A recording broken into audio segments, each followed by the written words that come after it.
সার্বভৌমত্ব, আইন বিধান ও নিরঙ্কুশ কর্তৃত্ব একমাত্র আল্লাহ। সমাজ ও রাষ্ট্রে ইসলাম প্রতিষ্ঠার লক্ষ্যে ঈমানদারগণের রাষ্ট্রীয় ক্ষমতা লাভের আল্লাহ রাব্বুল আলামিন প্রদত্ত একমাত্র পদ্ধতি বিষয়ে জাতীয় প্রেস ক্লাব কনফারেন্স লাউঞ্জে এখন আপনাদের সম্মুখে গুরুত্বপূর্ণ বক্তব্য উপস্থাপন করবেন ইসলামী সমাজের অন্যতম সদস্য ও নেতা, আল কুরআন গবেষক জনাব আবু জাফর মোহাম্মদ ইকবাল। জনাব আবু জাফর মোহাম্মদ ইকবাল সাহেব ওনার বক্তব্য উপস্থাপনের জন্য বিশেষভাবে অনুরোধ জানাচ্ছি। রব্বি আউযু বিকা মিন হামাযাতিশ শায়াতিন আউযু বিকা রব্বি আন ইয়াহদুরুন। সালামুন আলা মুহাম্মদ সাল্লাল্লাহু আলাইহি ওয়াসাল্লাম, সালামুন আলাল মুরসালিন, আলহামদুলিল্লাহি রাব্বিল আলামিন।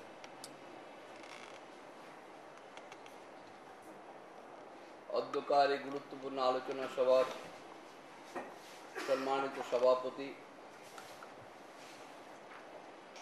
ভাই পরিচালক, উপস্থিত আল্লাহ সার্বভৌমত্বের প্রতিনিধিত্বকারী নেতা, ইসলামী সমাজের আমির হযরত সৈয়দ হুমায়ুন কবির, উপস্থিত ওলামায়ে কেরাম, উপস্থিত ইসলামী সমাজের বিভিন্ন এলাকা থেকে আগত সদস্যবৃন্দ এবং জ্ঞানীগুণী শিক্ষিত ভাইয়েরা, সাংবাদিক বন্ধুরা, আসসালামু আলাইকুম ওয়া রাহমাতুল্লাহি ওয়া বারাকাতুহু।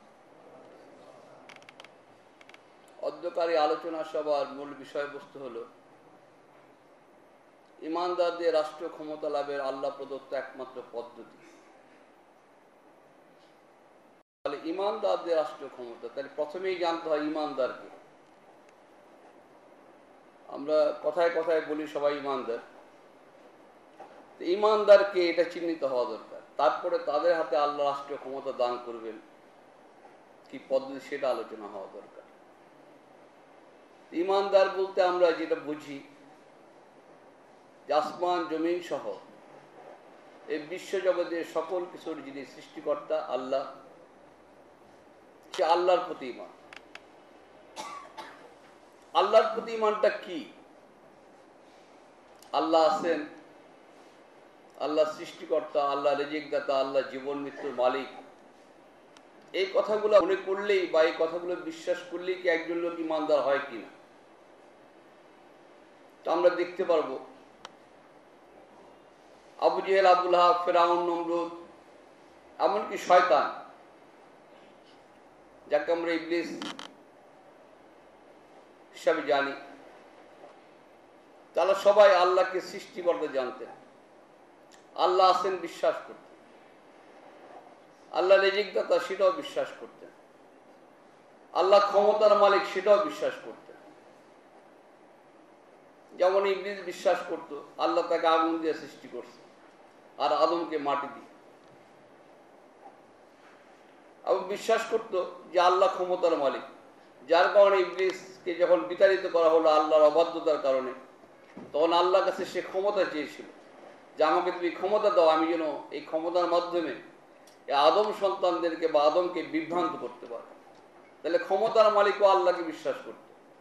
তারপরেও কি ইবলিস ঈমানদার? ঈমানদার। ফিরআউন, নমরুদ, আবু জেহেল, আবু লাহাব এরাও আল্লাহকে বিশ্বাস করত, আল্লাহ আছে বিশ্বাস করত, আসমান জমিনের সৃষ্টিকর্তা আল্লাহ এটা বিশ্বাস করত, কিন্তু আল্লাহ তাদেরকে ঈমানদার বলেন নাই। তাহলে আল্লাহর প্রতি কি বিশ্বাস, কি কোন বিশ্বাসের পরিপ্রেক্ষিতে আল্লাহ তাদেরকে ঈমানদার বললেন না, এবং যারা ওই বিশ্বাসটা আনবে তাদেরকে ঈমানদার বলবেন, এই বিষয়টা আমাদের জানা খুবই জরুরি, তাই নয় কি? আল্লাহ তার নিজের পরিচয় সম্পর্কে বলেন, আল্লাহ কে এই সম্পর্কে আল্লাহ বলেন, ইন্নী আনা আল্লাহু রাব্বুল আলামিন, নিশ্চয়ই আমি আল্লাহ এই বিশ্বজগতের রব।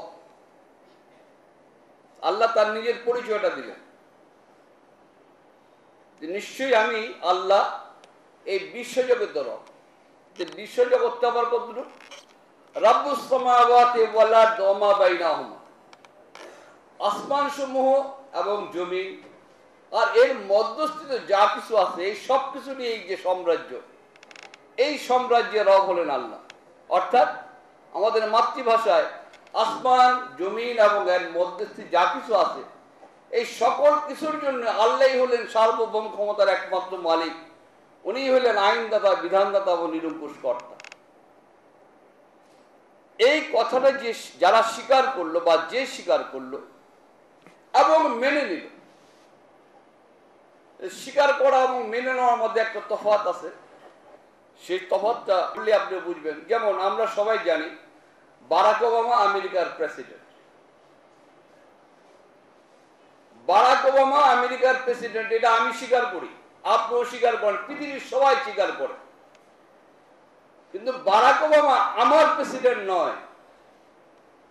বারাক ওবামা আমার প্রেসিডেন্ট নয়, আপনাদেরও প্রেসিডেন্ট নয়, সে আমেরিকার প্রেসিডেন্ট। তাহলে আমেরিকার জনগণ যারা, আমেরিকার মানুষ যারা, তারা বারাক ওবামাকে নিজেদের প্রেসিডেন্ট হিসাবে মেনে নিছে।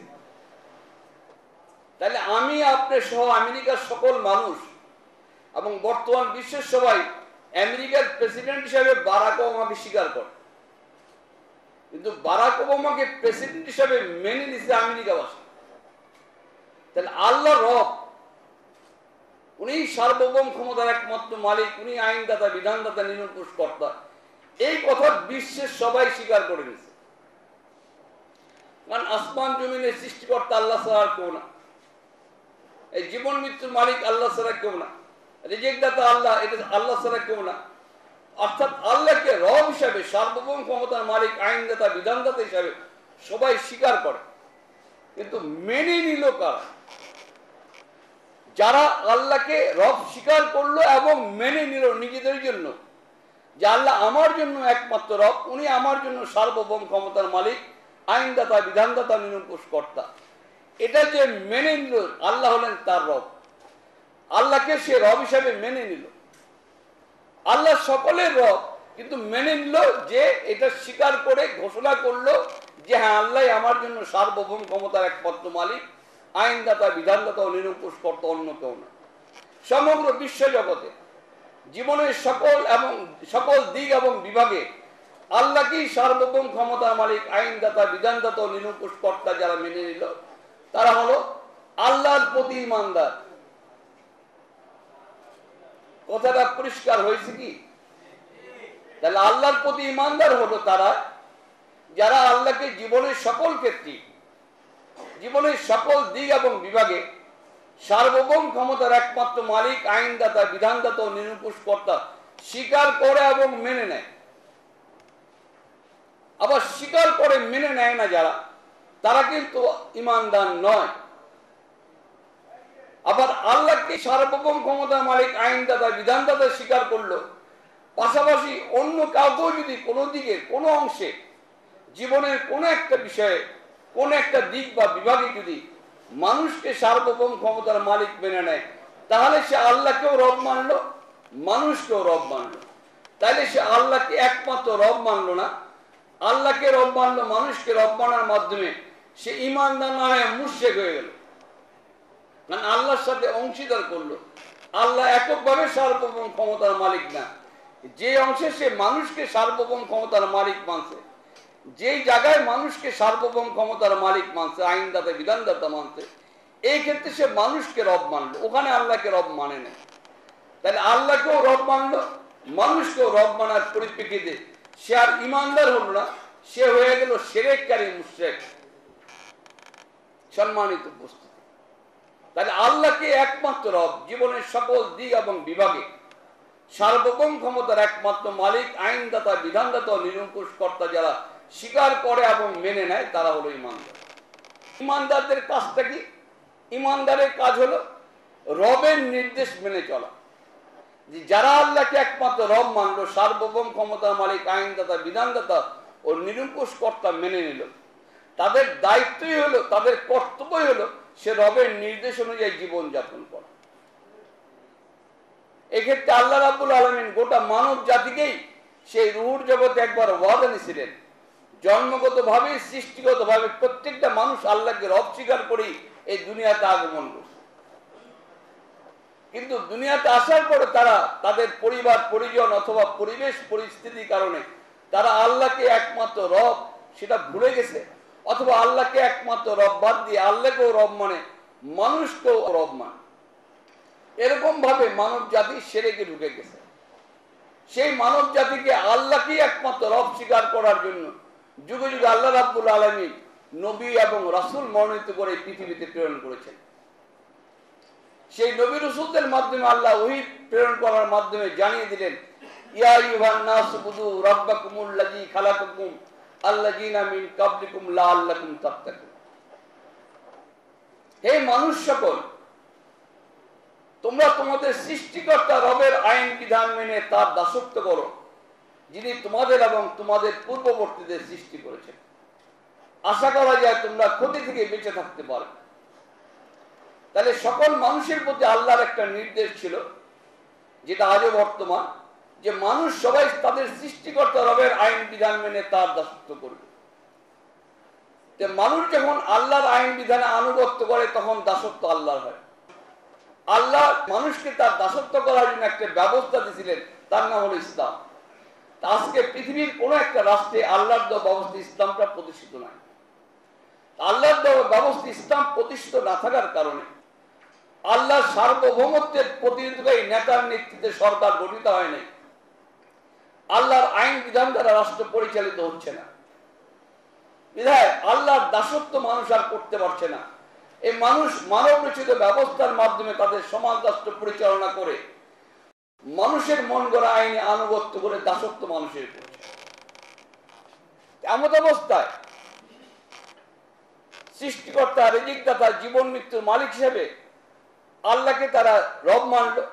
আর সমাজ এবং রাষ্ট্র পরিচালনার ক্ষেত্রে যারা মানব রচিত ব্যবস্থা মেনে নিল, এই মানব রচিত ব্যবস্থা মানার মাধ্যমে মানুষকে সার্বভৌম ক্ষমতার মালিক, মানুষকে আইনদাতা, বিধানদাতা মেনে মানুষের মন গড়া আইনে আনুগত্য করে দাসত্ব মানুষের করল। তাহলে আল্লাহকেও রব মানল এবং মানুষকেও রব মানল। যার কারণে মানব রচিত ব্যবস্থা যারা মেনে নিচ্ছে, এই বর্তমান বিশ্বে গণতন্ত্র, রাজতন্ত্র, সমাজতন্ত্র নামক মানব রচিত ব্যবস্থা, এই ব্যবস্থাগুলো যারা মেনে নিচ্ছে, এই ব্যবস্থা দ্বারা যারা সমাজ এবং রাষ্ট্র পরিচালনা করছে, এই ব্যবস্থাকে যারা সহযোগিতা করছে, সাহায্য করছে, তারা সবাই আল্লাহকে একমাত্র রব স্বীকার করে নাই, আল্লাহকে একমাত্র রব মানে নাই।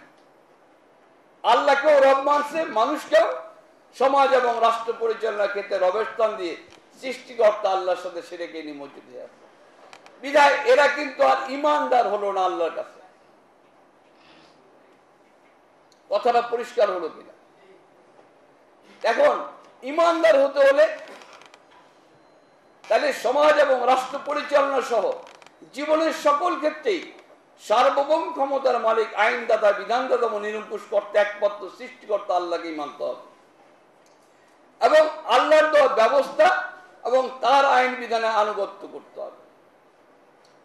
আজকে বর্তমান বিশ্বের মানুষ তাদের সমাজ এবং রাষ্ট্র পরিচালনার ক্ষেত্রে আল্লাহর দেওয়া ব্যবস্থা প্রতিষ্ঠা না করে, আল্লাহর আইন বিধান দ্বারা তাদের রাষ্ট্র পরিচালনা না করে, আল্লাহর আইন বিধানে আনুগত্য করে, আল্লাহর দাসত্ব না করে মানব রচিত ব্যবস্থা, মানুষের মন গড়া আইনে আনুগত্য করে দাসত্ব মানুষের করার কারণে সৃষ্টিকর্তা আল্লাহ এই মানব জাতির উপর প্রচন্ড ক্ষোভ এবং রাগে আছেন। কারণ আল্লাহ রাব্বুল আলামিন বলছিলেন যে আমি মানব জাতিকে সৃষ্টি করলাম আমার প্রতিনিধিত্ব করার জন্য, পৃথিবীতে তারা হবে আমার প্রতিনিধি। ইন্নী জাইলুন ফিল আরদি খলিফা। এরপর আরেক জায়গায় বলছেন আল্লাহ তোমাদেরকে জমিনে তার প্রতিনিধি বানিয়েছেন। যারা এই প্রতিনিধির দায়িত্ব পালনে অস্বীকার করবে, যারা এই দায়িত্ব পালনে অবাধ্যতা করবে, তাদের এই অবাধ্যতার পরিণাম তাদেরকে ভোগ করতে হবে এবং তাদের এই প্রতিনিধিত্বের দায়িত্ব পালন না করার কারণে তারা তাদের রবের রাগকেই শুধু বৃদ্ধি করতেছে এবং তাদের নিজেদের ক্ষতি শুধু বৃদ্ধি করতেছে। কাজে দেখা গেল যে বর্তমান বিশ্বের মানুষ সমাজ এবং রাষ্ট্র পরিচালনার ক্ষেত্রে আল্লাহর দেওয়া ব্যবস্থা ইসলামকে বাদ দিয়ে, আল্লাহর আইন বিধানে আনুগত্য করা বাদ দিয়ে মানুষের মন গড়া ব্যবস্থা, মানুষের মন গড়া আইনের আনুগত্য করার মাধ্যমে তারা মূলত আল্লাহর প্রতিনিধিত্ব করার যে দায়িত্ব, যে জন্য আল্লাহ পৃথিবীতে তাদেরকে পাঠিয়েছেন, এই প্রতিনিধির দায়িত্ব পালন তারা করছে না, বরঞ্চ এই দায়িত্ব পালনে তারা অবাধ্যতা করল। এই অবাধ্যতা করার কারণে এই মানব জাতির উপরে সৃষ্টিকর্তা রব প্রচন্ড রাগে আছেন, ক্ষোভে আছেন। এতে আল্লাহর রাগই শুধু বৃদ্ধি পাচ্ছে। উপরন্তু এই মানব জাতি বর্তমানে এই প্রতিনিধির দায়িত্ব পালন না করার কারণে তাদের ক্ষতির পরিমাণই শুধু বৃদ্ধি করতেছে। আমরা এখন বিশ্বের দিকে যদি তাকায় দেখি, আমরা দেখতে পারব বাংলাদেশ সব পৃথিবীর প্রত্যেকটা রাষ্ট্রেই সংঘাত, সংঘর্ষ, মারামারি, কাটাকাটি লেগে আছে। অশান্তির দাবানলে দাও দাও করে জ্বলছে মানব সমাজ। আরেকদিকে মানুষ তাদের মৌলিক অধিকার থেকে বঞ্চিত। খাদ্য, বস্ত্র, আশ্রয়, শিক্ষা, চিকিৎসা, বাসস্থান, নিরাপত্তার কোনো নিশ্চয়তা নেই। রাষ্ট্র থেকে এই মৌলিক অধিকার পূরণ করার কোনো ব্যবস্থা তারা রাখে নাই। মৌলিক অধিকার আদায় এবং সংরক্ষণের কোনো ব্যবস্থা রাখে নাই। বরঞ্চ এই জাতির জনগণের কাছ থেকে, মানুষের কাছ থেকে ট্যাক্স এবং বিভিন্ন করের বোঝা চাপিয়ে দিয়ে সেগুলো আদায় করে রাষ্ট্র পরিচালনায় যারা থাকে তারা ভোগবিলাসের জীবন কাটায়। দ্রব্যমূল্যের ঊর্ধ্বগতিতে জিনিসপত্রের দাম লাগামহীনভাবে বেড়ে যাচ্ছে, মানুষের ক্রয় ক্ষমতার বাইরে চলে গেছে। সামাজিক বৈষম্য দিন দিন বৃদ্ধি পাচ্ছে। সুদভিত্তিক অর্থনীতির কারণে সকল জিনিসের দাম ধাপে ধাপে শুধু বেড়েই চলছে।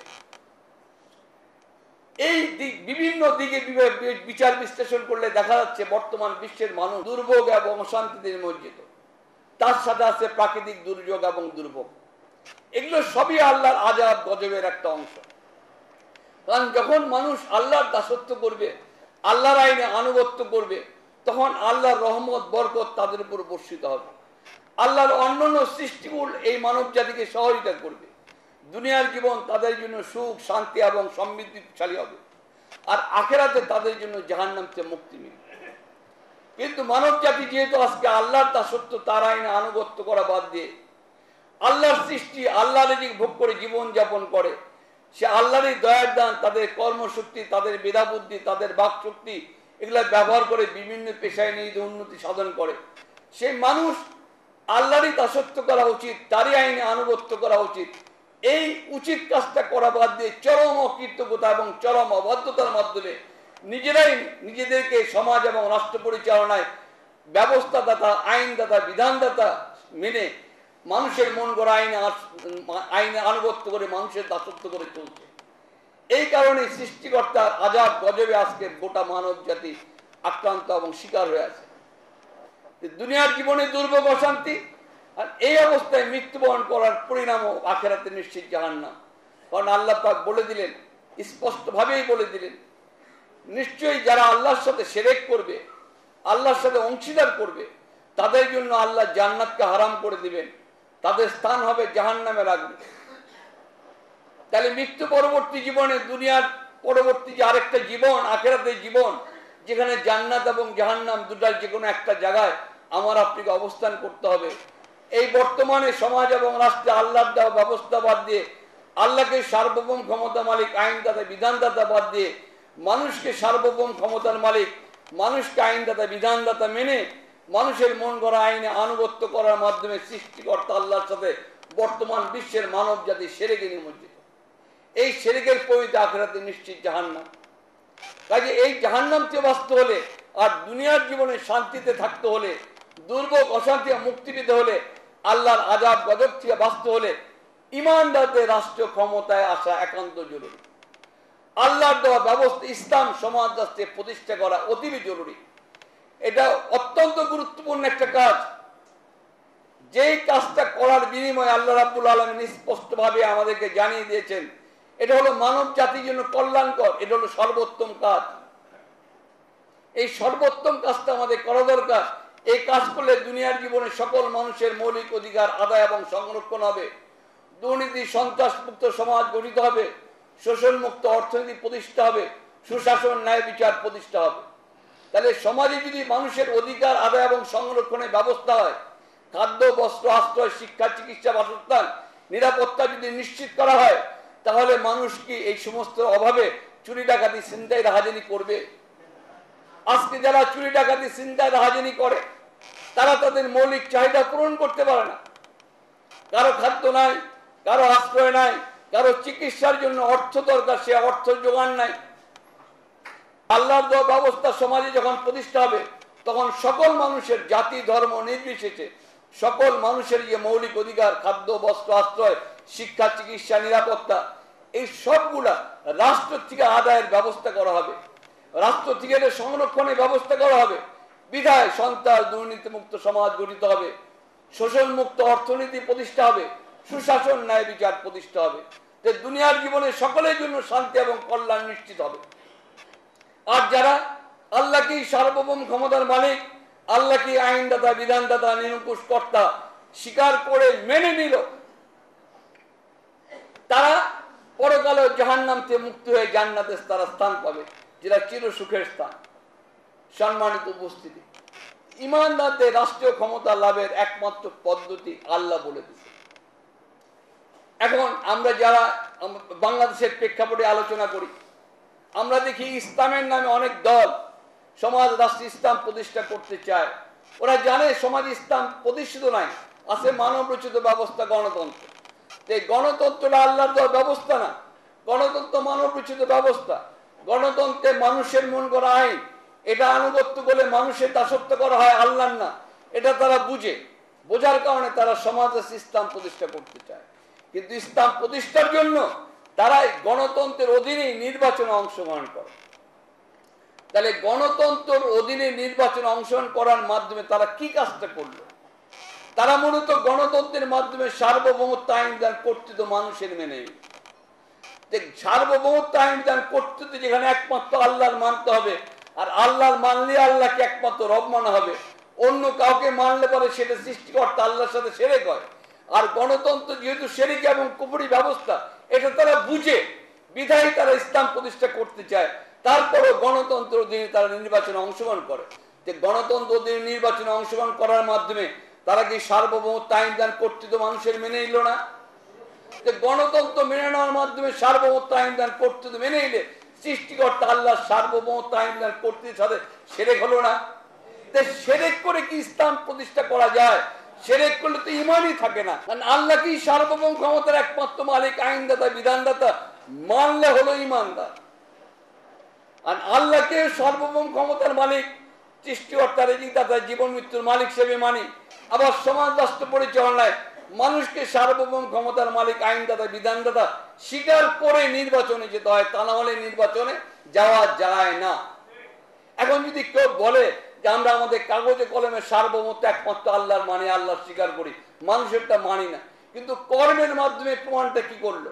কর্মের মাধ্যমে কি তারা মানুষের সার্বভৌমত্ব মেনে নিয়ে মানুষের সার্বভৌমত্বের ভিত্তিতে গঠিত যে ব্যবস্থা, এই ব্যবস্থার অধীনে মানুষের মন গড়া আইনে আনুগত্যের ভিত্তিতে যে সংবিধান, এই সংবিধান আনুগত্য স্বীকার করে কি তারা নির্বাচনে গেল না?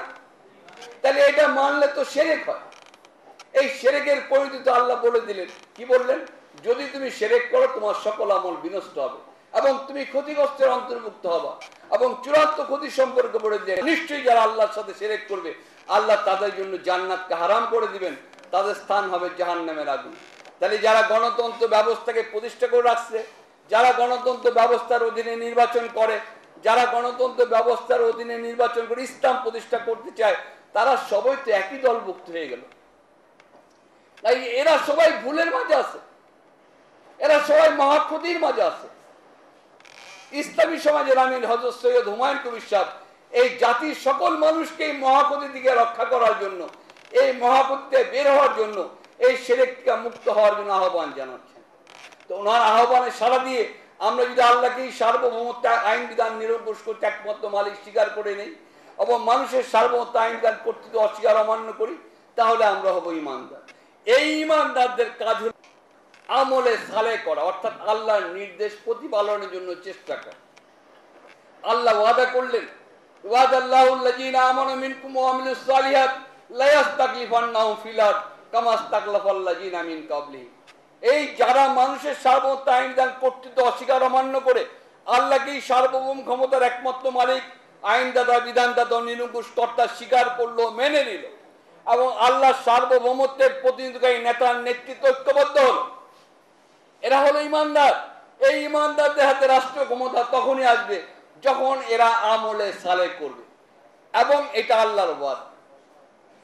আমলে সালেহটা কি?